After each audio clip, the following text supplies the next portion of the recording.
A peaceful heart make room for a peaceful year. So the first thing I would like to talk about is that before you plan for 2026, clean your heart. Yes, clean your heart. 2026 won't be different if you carry the same wound, the same grudges, and the same emotional patterns.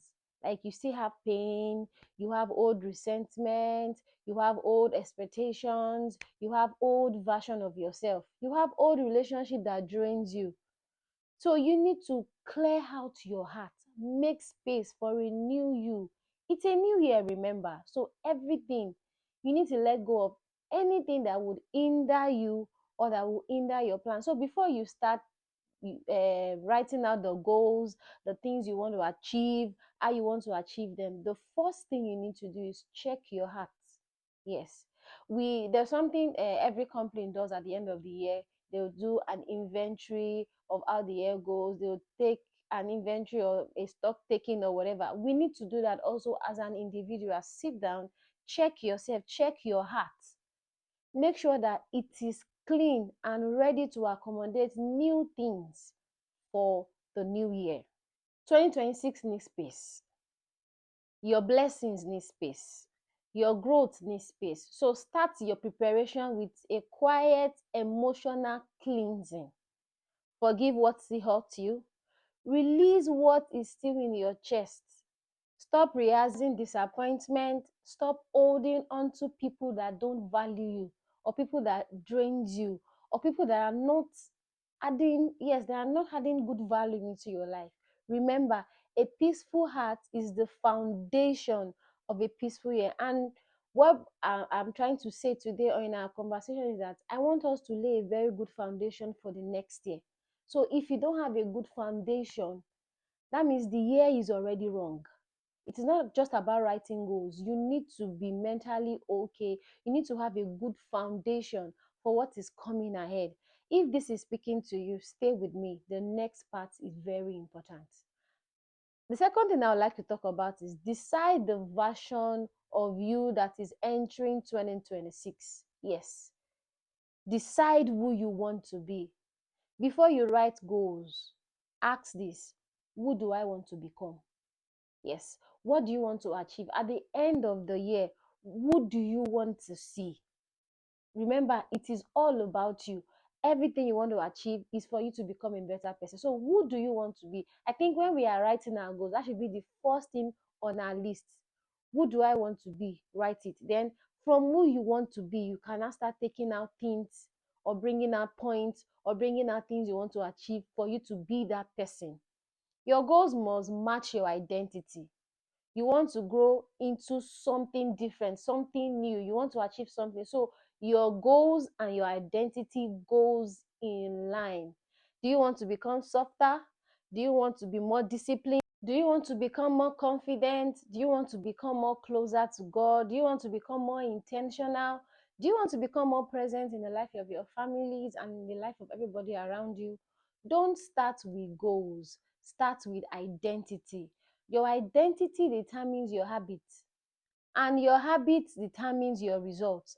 I'll say it again. Your identity determines your habits, and your habit determines your results. So you need to know who you want to be before you start writing out that goals.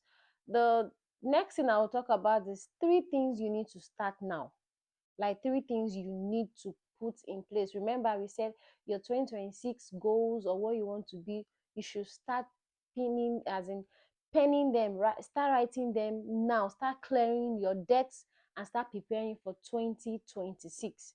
So, three things you need to start doing right now. Create your non-negotiables, like the things that people cannot negotiate with you. No matter what may happen, no matter how hard or what the situation might be, you are not changing it for anything. Number one is peace. I'm not negotiating my peace for anything that what may come, anything that will happen. I choose peace over and over and over. Self-care. Like, you need to create all of these things that they are non-negotiables. Nobody can change it for me. You need to prioritize rest. You need to prioritize your prayer life in either religion that you belong to, that okay, you need to spend time to pray and all of, because all these things also help in shaping you for a better future. Yes. Then under the three things that you need to start doing right now, the second thing I'd like to talk about is audit your relationship. Like, you need to check people that are in your life.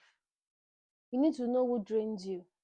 If you want to know about who drains you, I already talked about that in my video on how to set boundaries. So you can watch that video and know who drains you, who confuses you, who make you shrink, who keep you stuck, who speak life into you, who holds your space for you, who love you genuinely. Like, you need to sit down, check those that are in your life, pick out the ones that are important, that will go on the next journey with you, because it is a journey. Yes, you need to pick out those that will go into 2026 with you and drop those that are going to remain in 2025. Every year is shaped by the people in your life. You need to know this. Every year is shaped by the people in your life. Make sure that your circle matches your future. Make sure that people around you matches your goal, because they play a huge impact on who you want to become in 2026. You can't enter 2026 surrounded by people who drain your spirits, or people that are not, that they don't even know who you want to become. You can't even talk to them about your goals, because you'll be afraid of what they will say or what they will become, or people that will block your growth. Yes, some connections are for who you were, not for who you are becoming. Some connections are for who you were, not for who you are becoming. So there are some connections that you have outgrown, so you need to make room for more connections. So don't be scared of losing people. I talked about that also in my video. Boundaries are not walls, they are bridges. So you need to watch that video and know how to prioritize yourself. You need to create boundaries to make a better, or to become a better person in 2026.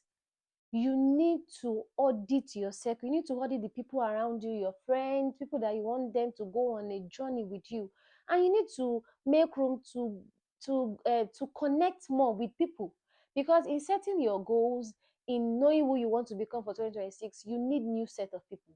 So if your space is already jam packed with people that you cannot do without, people that you are feeling sorry or you can't say no to them, it will affect where you are going to. So that's why you need to carefully sit down, think about all of these things, and make the right decision for your for 2026 and for the new you. So the third thing I'll talk about in three things you need to start doing now. The third thing is build disciplines. Build discipline. Build gentle discipline. Discipline doesn't have to hurt. Start soft, start slow, and stay consistent. You can decide that, okay, for in 2026 I'll read more. You can start 5 minutes to 10 minutes reading. You can do 5 minutes journaling. Just choose one thing that you will be consistent with, because there are sometimes we set unrealistic goals. I remember growing up, at the end of the year, especially for people that goes to church, they'll say at the end of the year, they come with a list of your goals. So cross overnight, we'll go with a sheet of paper where I will have written all those things, a very long a very long list actually, of what I want to be, what I want to achieve, blah blah blah blah blah blah and blah. And February, I'll be like, no, this thing is not realistic. I beg, let me just drop it. This thing is not realistic. So we know better. That's why this video is coming to us very early right now. So I'm trying to let us know that we can do better. We can actually plan better who we want to become. So don't go into 2026 without not knowing one thing that you want to do. Even if you don't have any goals, know who you want to be. You can say, okay, in 2026, I don't want to be a yes person. Like, I don't want to just agree to anything. Just pick one thing that you know that, okay, this is it and this is it. Now, things you need to stop doing before 2026. Yes, like I said, our 2026 start now. Don't wait till January. Things you need to stop doing for 2026. Stop overgiving. Like, you don't have. saying yes instantly. I already talked about the power of yes. It's on my YouTube short. You can check it out. Stop saying yes instantly. Take time for yourself. Stop shrinking your voice. You can actually start something. I started my YouTube channel, Glory, and I'm growing. So stop ignoring red flags. Stop pleasing people who don't value you. Stop postponing your healing. Stop begging for clarity. Stop working for people who don't know you. Your 2026 doesn't need a new you. It needs a cleared, aligned, and wiser you. Your future can't grow if your present is still bleeding. So you need to sit down, put all of this in place, and let change just find you. Like, let change just find you. 2026 doesn't require perfection, it requires alignment. A version of you that is soft but wise, gentle but grounded, kind but not drained, faithful but not fearful. You need to put all of this in place if you want a better 2026. Start clearing the old. Choose yourself. Protect your peace and practice softness with strength. Your 2026 starts now, not later. Thank you for spending time with me. Like, I'm so grateful that you're here and I really love you. This is a space where we want to grow together, one scar, one seed at a time. Tell me in the comments, what are you going to start doing now for a better 2026? Let's have a discussion. And if you are new here, I love to have you as a part of this growing community. Subscribe for a more soft life, for healing, and for growth videos. If this bless you, please like the video, leave a comment, share to 1 or 3 people, and let's do this again some other time. I love you and thank you all for being here. See you in my next video.